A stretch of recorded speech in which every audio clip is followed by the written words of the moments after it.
Some of the blunders include thinking that structure is the issue.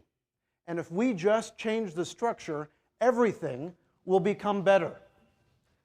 Another blunder, because you can, not because you should. Shifting around a structure is one of the easiest ways for a leader to be able to show their authority. There's a fantastic quote. Colin Powell, remember him? Chairman of the Joint Chiefs of Staff years ago. On his office, he had a great quote. Of all manifestations of power, it is restraint that impresses people the most. Just because you can does not mean that you should. How do you restrain yourself and others as leaders? Doing it alone, 10 o'clock at night, by yourself, designing, redesigning, instead of building a coalition, getting input from others. Playing with boxes and lines. We often call this boxology. Sometimes it can become a hobby. I worked with a senior vice president one time as a client. He had 50 drafts of his org that he was perpetually redesigning. And he had stacks and binders of these things. Let it be. Structure is not the only answer here. Organize around the people, not the work. Whenever we want to realign, we do not want to first position the people and build around them. That is short-term thinking.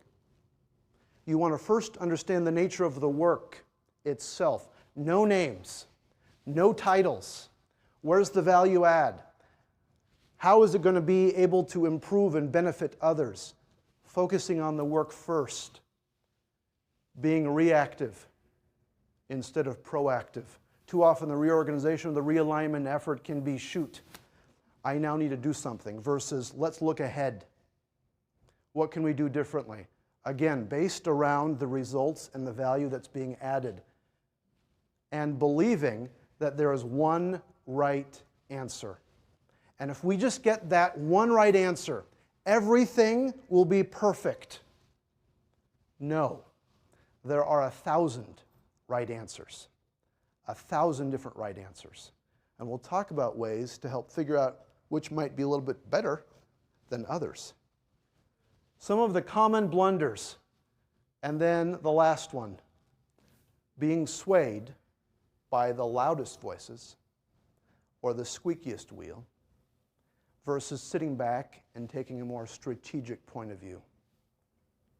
Lots of different blunders here. Show of hands, can you relate with, and have you seen any of these playing out in your career? We have some big smiles and really high hands.